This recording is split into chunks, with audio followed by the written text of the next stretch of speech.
except for one monk. And the officer was infuriated at the existence of this one monk who had not fled to the mountain. And so he went to the monastery and he pushed open the gates.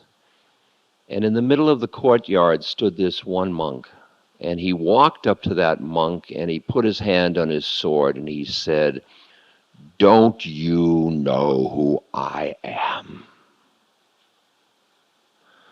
Without blinking an eye, I could take my sword and run it through your belly.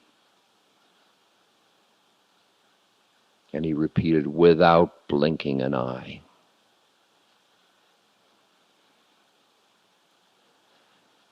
"And don't you know who I am?" said the monk. "I could have your sword run through my belly without blinking an eye." That's unconditional love. You ready? So the next time you say, "I love you unconditionally," you just think about it. Just think about it. And when I met my guru, I really felt loved unconditionally. And what happened was I opened, and then I became very attached to his form and to being near him and to looking at him and to touching him and to bringing him gifts and breakfast in bed, whatever, just like you do with your beloved. You want them to be happy as long as it includes you. "Well, I'll be happiest with somebody else." "Oh, wonderful, because I love you so much." See about unconditional love? See how quickly it gets you?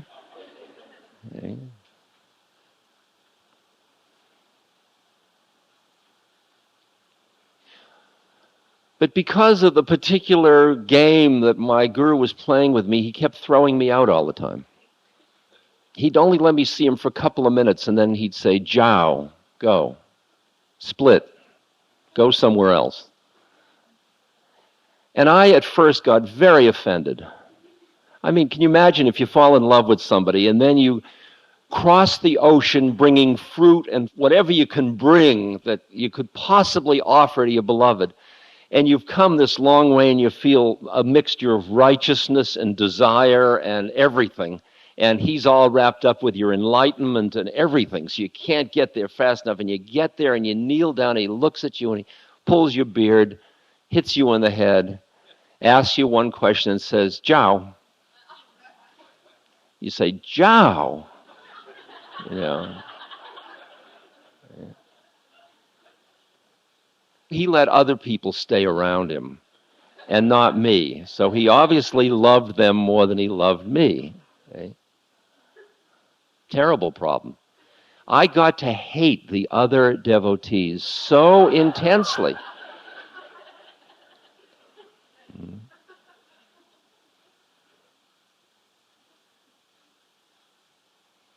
But then he took me through this trip, and I'm just going to take you through because it's so delicious as a teaching.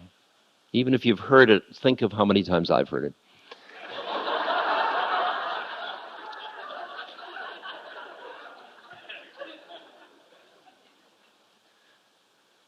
This was in the early 70s when a number of people like Mira and Danny, and we were with Maharaji, Lama Surya Das.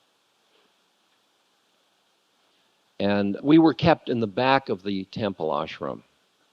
We were paraded in the bus in the morning. We got there, he'd be sitting outside, we'd have darshan, we'd hang around him and love him, and he'd throw fruit at us. And you were drunk with love, and everything he said to anybody applied to everybody. And then after about 5 minutes or a half hour, he'd say, "Jiao," and he'd throw us all in the back, where we were known as only useful for 5 things: drinking tea, gossiping, sleeping, eating, and moving about. That was our practice. So in the back of the ashram, that's all we do. And then late in the afternoon, we'd all be brought back just before the bus was leaving, have another time together, and then be thrown out. And in the course of the day, he'd call people up from the back There was one woman who sang beautifully, so we'd call her up and say, sing, and she'd sing. It was like little performing animals, you know. You wind up and out come. We were the Westerners. You wind up and out you come. And so we had Indians coming, and they'd be hanging out, and he'd say, you want to see a Westerner, you know, perform, and we'd be brought forth. And some of us were scholars, and we'd be scholarly, and some of us were pundits who could recite Hindu things, and some of us could sing Hindu kirtan, and he'd bring us forth, you know. And I was like a professor from Harvard, and there I'd come. The fact I'd been thrown out was irrelevant to Maharaji, you know. So then one day he called me up, and each time you're getting called, you've been called out of this mass of unworthy people. You've been chosen to go up and be worthy. And so you rush up because you realize this is going to be your chance to get the juice. This is it, you know. And you run up and you kneel down and you look up. I mean, this is all a game. You understand. This is all forms. First, when I went to India, I thought, I'm not going to touch anybody's feet. Now I couldn't do it fast enough. I used to try to grab one of his feet, and then it would go under the blanket quick. And I'd think, I'm not pure enough. I mean, it was like it's a whole routine you play out. So I'd go up and he'd look and he'd say, Ram Dass, love everyone. I'd say, yes, Maharaj. He'd say, Jao. So you go back, and that was what you got that day. You'd sit there, love everyone. Boy, I don't love everyone. I should love everyone. The next day he called me up. I got called up in 2 days running. Came up and he leaned way down. He held my beard and he said, Ram Dass. Yeah, this is in Hindi. Ram Dass. Ram Dass. Ram Dass. Ram Dass, tell the truth. Yes, Maharaji. Jao.